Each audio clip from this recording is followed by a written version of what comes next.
Halo, assalamualaikum warahmatullahi wabarakatuh. Apa kabar, sahabat Novelty? Jumpa lagi dengan saya Verlan Niko dalam segmen monolog ya. Saya akan bicara sendiri, ngobrol-ngobrol sendiri tentang seputar tentang mungkin berkaitan dengan hukum, sosial atau kebudayaan. Nah, pada kesempatan kali ini saya ingin bicara tentang bagaimana kita mau melakukan proses pemindahan atau balik nama dari satu aset kita, properti kita kepada orang lain. Ini banyak mungkin teman-teman yang bertanya, kalau kita ingin menjual properti kita, menjual aset kita baik tanah maupun rumah, itu apa langkah yang harus kita lakukan dan apa-apa saja syarat yang harus kita siapkan. Oke. Dalam kesempatan kali ini saya ingin berbagi apa yang saya ketahui mungkin berdasarkan pengetahuan atau pengalaman. Kalau teman-teman ingin menjual aset teman-teman, yang saya maksud di sini adalah mungkin tanah atau bangunan properti yang kita miliki. Tentu yang pertama kita harus pastikan legalitas yang kita miliki itu adalah lengkap ya. Legalitas aset kita lengkap, legalitas properti kita itu lengkap. Apa minimal yang harus kita miliki? Teman-teman, kalau kita memiliki aset dalam bentuk tanah ataupun bangunan, kita harus memiliki alas hak tentunya sebagai dasar, sebagai alas hak sebagai keterangan bukti kepemilikan tanah atau aset yang kita miliki. Ya, bisa dia dalam bentuk surat yang dikeluarkan levelnya dari kecamatan seperti SKGR, SKPT dan lain sebagainya, dan sertifikat hak milik atau mungkin hak guna bangunan. Nah, yang ingin saya bicarakan hari ini adalah bagaimana cara peralihan hak milik ya, sertifikat yang kita miliki, aset kita yang sudah bersertifikat, bagaimana prosesnya kalau ingin membalik namakan ke orang lain atau kita membeli aset dari orang lain. Tentu sertifikatnya harus balik nama kebalik nama ke atas nama kita. Lalu bagaimana prosesnya? Apa saja syaratnya? Baik. Yang pertama pastinya kalian teman-teman harus datang hadir ke PPAT, pejabat pembuat akta tanah ya, untuk membuat akta jual beli kita di antara kedua belah pihak. Apa syarat yang harus kita siapkan kalau kita si pemilik tanah? Tentu pertama kita harus menyiapkan sertifikat aslinya untuk diperlihatkan nanti kepada PPAT.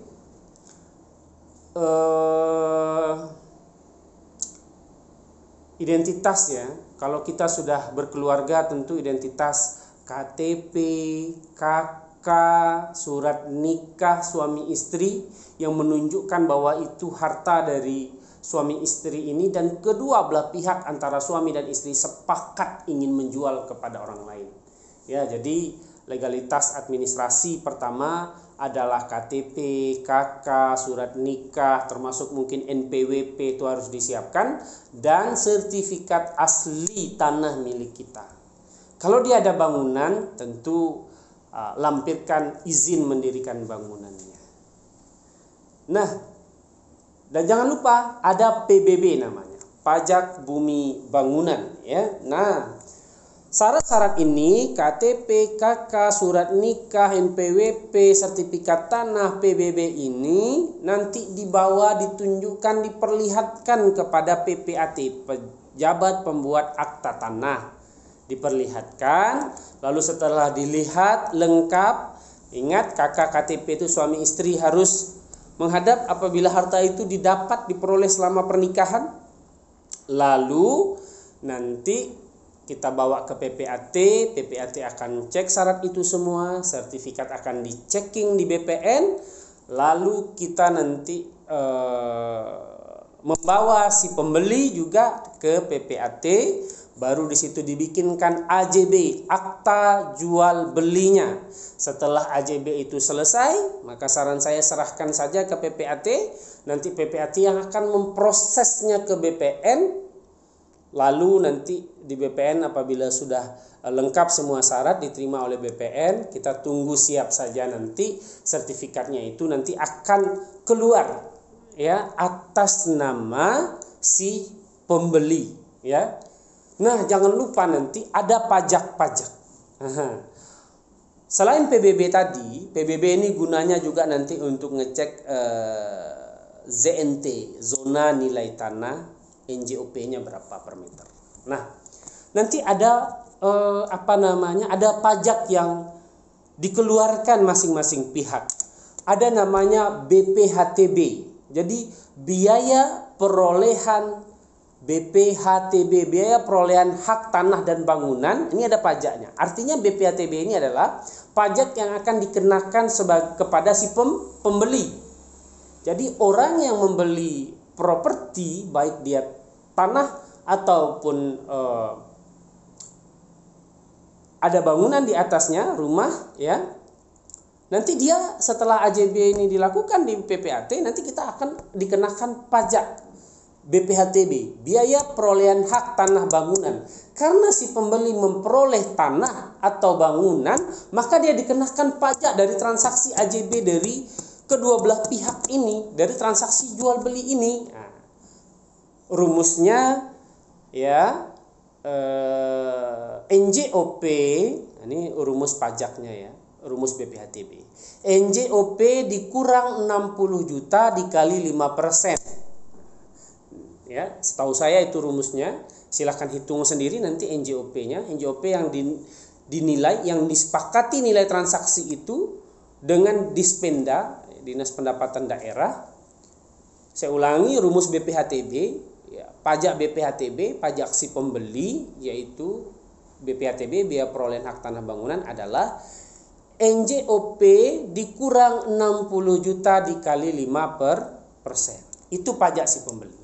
Dan jangan lupa ada juga pajak si penjual. Nah, pajak si penjual itu ya NJOP dikali 2,5%. Nah, ya, ada pajak juga namanya pajak penjual dan pajak pembeli. Pembeli tadi BPHTB, kalau pajak penjual itu dia ini NJOP dikali 2,5%. Nah, setelah pajak ini kita bayarkan ke Dispenda, Dinas Pendapatan Daerah, maka nanti PPAT akan membawa bukti bayar pajak ini sebagai syarat yang dilampirkan, yang dibawa untuk balik nama ke BPN.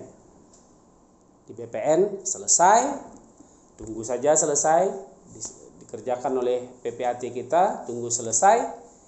Beberapa lama, beberapa minggu, nanti keluar langsung sertifikat atas nama si pembeli. Begitu ya teman-teman, jangan ragu. Kalau kita mau kita mau jual aset kita atau membeli aset, itu kurang lebih proses yang akan kita lewati. Silahkan datang ke pejabat pembuat akta tanah di lingkungan kita. Nanti akan diberikan informasi juga syarat dan ketentuannya serta prosesnya berapa lama. Syarat yang harus kita siapkan itu tadi yang saya sampaikan, dan proses yang akan kita lalui tadi itu juga sudah saya sampaikan. Mudah-mudahan kurang lebih demikian ya. Mudah-mudahan bermanfaat video ini.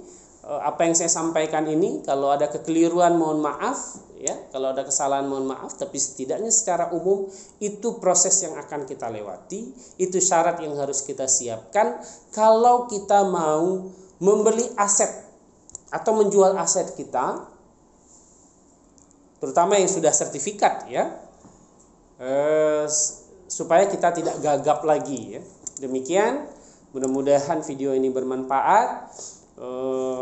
Jangan lupa like, comment, subscribe terus channel ini, channel Kawah Novelty Indonesia, supaya bisa memberikan video-video yang bermanfaat lainnya untuk kita semua. Demikian, assalamualaikum warahmatullahi wabarakatuh.